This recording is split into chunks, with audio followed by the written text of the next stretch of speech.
série Esperança na Crise Final, parte 15. Estamos no capítulo 1, Reavivamento da Igreja de Deus. Duas classes de justiça. Em outra magnífica condensação do problema, a serva de Deus, Ellen White, assim diz: é imputada a justiça pela qual somos justificados. Aquela pela qual somos santificados é comunicada. A primeira é nosso título para o céu. A segunda, nossa adaptação para ele. Mensagens aos Jovens, 35. Neste parágrafo tão iluminador, são-nos patenteados dois momentos distintos do processo de nossa salvação, dois aspectos diversos do plano da redenção, que são, de certa forma, sucessivos, porém simultâneos. Duas diferentes fases da mesma justiça de Cristo, a única que satisfaz a Deus e nos faz santos. Analisemos de forma esquemática essas duas fases. Fase 1. Justiça de Cristo, pela qual somos justificados. É-nos imputada, vale dizer creditada, adjudicada gratuitamente, sem merecimento de nossa parte. Ela é nosso direito ao céu, é o único mérito que podemos invocar.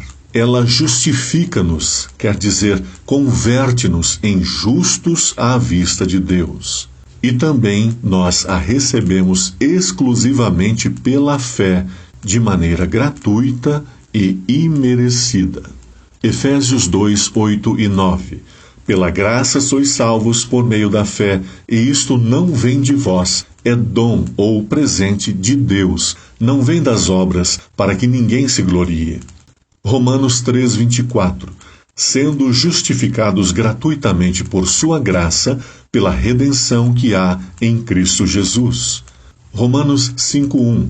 Sendo, pois, justificados pela fé, temos paz com Deus por nosso Senhor Jesus Cristo. Assim sendo, a justiça de Cristo nos chega pela fé, e a fé implica arrependimento, confissão e aceitação de Cristo como Salvador. Significa que nós vamos a Deus, que nos salvamos na base do plano de que, se pedirmos, receberemos aquilo que solicitamos. Segunda fase, a justiça de Cristo, pela qual somos santificados. Ela nos é concedida num processo paulatino e interno de crescimento cristão. E também ela é nossa idoneidade ou preparo para o céu. A justiça de Cristo, ela nos santifica, ou seja, converte-nos em santos, transformando o nosso caráter. E também a recebemos por meio da fé. A santificação, ou justiça comunicada. As vestes brancas que a testemunha fiel, Jesus Cristo, nos aconselha a dele comprar, representa a justificação, ou seja, a justiça imputada de Cristo, por meio da qual a nudez se cobre e o pecado fica perdoado. Representam também a etapa seguinte e complementar, a santificação, ou seja, a justiça comunicada. Esta abarca a vitória sobre o pecado, a transformação paulatina do caráter, o crescimento cristão, o triunfo sobre as fraquezas e imperfeições.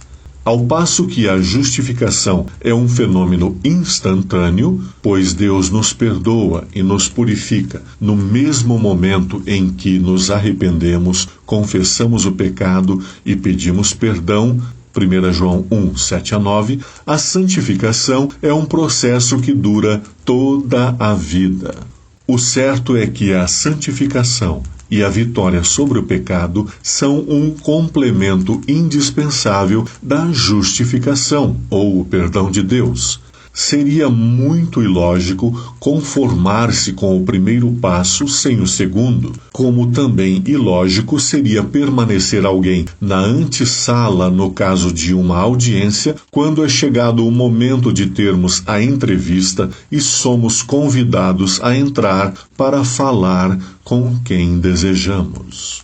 A cruz de Cristo representa um momento em que o pecador aceita a Cristo, arrepende-se de seus pecados e os confessa pela primeira vez. Imediatamente, a justiça de Cristo lhe é imputada e ele é perdoado. Dá-se um novo nascimento e inicia-se uma nova vida em busca da perfeição.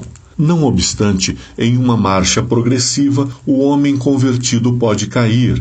Cada vez que isso acontece, repete-se a experiência da justiça imputada e o permite receber o perdão novamente. Assim, o homem levanta-se para caminhar sua marcha ascendente. Deste modo, o processo da justiça comunicada, que o prende ao ideal, combina-se com a justiça imputada, que o leva à nova reconciliação com Deus. A paz outorgada pelo perdão e a reconciliação com Deus torna-se muito breve se não é acompanhada de um processo de mudança de vida que nos faça odiar o pecado e nos permita abandoná-lo, alcançando sempre maiores alturas. Produzi, pois, frutos dignos de arrependimento. Mateus 3:8. A justificação é o nosso direito ao céu. O ladrão na cruz, sem ter tido oportunidade de viver um apreciável período de tempo depois do perdão do pecado, foi salvo. A aplicação da justiça imputada de Cristo nos apresenta perfeitos e completos à vista do céu. Deus, olhando das alturas, já não vê nossos andrajos espirituais, não vê a vergonha da nossa nudez, mas sim o precioso manto de perfeição com que nos cobriu. Não vê a história do pecado do homem arrependido e contrito, mas a perfeição absoluta da vida de Cristo, que por ele viveu e morreu. Mas o direito ao céu não basta. Necessitamos da idoneidade para viver ali. Necessitamos da preparação para isto.